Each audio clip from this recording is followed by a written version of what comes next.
साधारण सकाळी 9च्या सुमाराला अजित पवार यांचे विमान बारामतीमध्ये लँड होणार होतं, मात्र त्याआधी विमान क्रॅश झाल्याचा त्यांचा मृत्यू झाल्याची बातमी पीटीआयनं दिली आहे.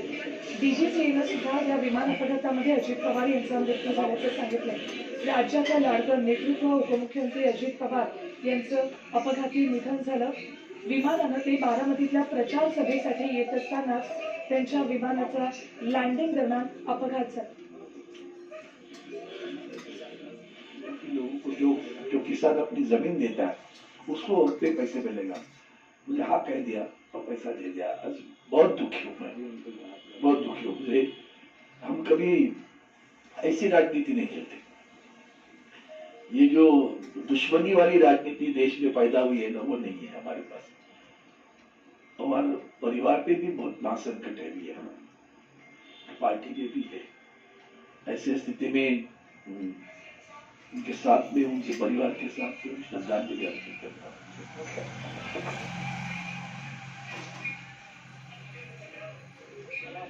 काही वेळापूर्वी ठाकरे सेनेचे ते अरविंद सावंत यांनी अजित पवारांच्या निधनाची बातमी कळताच, जरी राजकारण आम्ही करत असलो, वेगवेगळ्या पक्षांमध्ये आम्ही असलो, तरी अशा बातम्या आमच्यासाठी चांगल्या नाहीयेत, अशा बातम्या आमच्यापर्यंत येऊ नये, असं घडू नये असं नेहमी वाटतं, अशी प्रतिक्रिया त्यांनी दिली आहे. तर आजच्या दिवसातली ही अत्यंत मोठी बातमी, अजित पवार यांचं अपघाती निधन झालंय. विमानाचा अपघात झाला आणि त्यात त्यांचं निधन झालं. त्यांच्यासोबत आणखी 5 जण या विमानात होते. विमानाचं लँडिंग दरम्यान अपघात झाला. विमानाला आग लागलेली दृश्यांमध्ये सुद्धा दिसत होतं.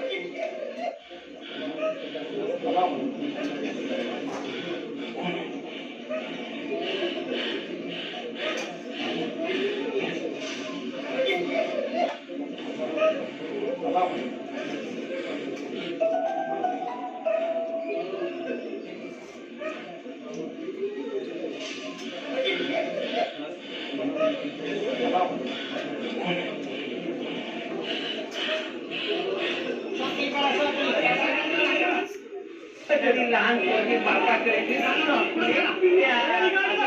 तिथे चालतं ना मीडियामध्ये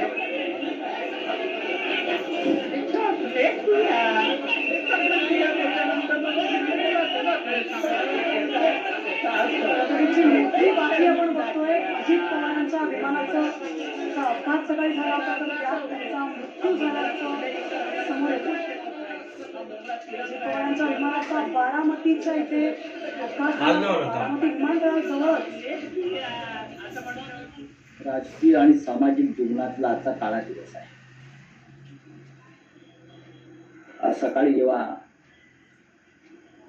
महाराष्ट्राचे उपमुख्यमंत्री अजित पवार यांना मुंबईतून बारामतीला घेऊन जाणाऱ्या विमानाचा अपघात झाल्याची बातमी कळली, तेव्हा आम्ही सगळे प्रार्थना करत होतो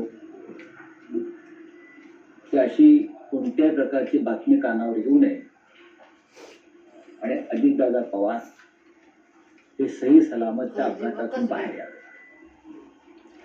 पण दुर्दैवानं ही धक्कादायक आणि दुःखद बातमी आमच्या कानावर आली. अजितदादा पवार यांच्याशिवाय महाराष्ट्राचं राजकारण, समाजकारण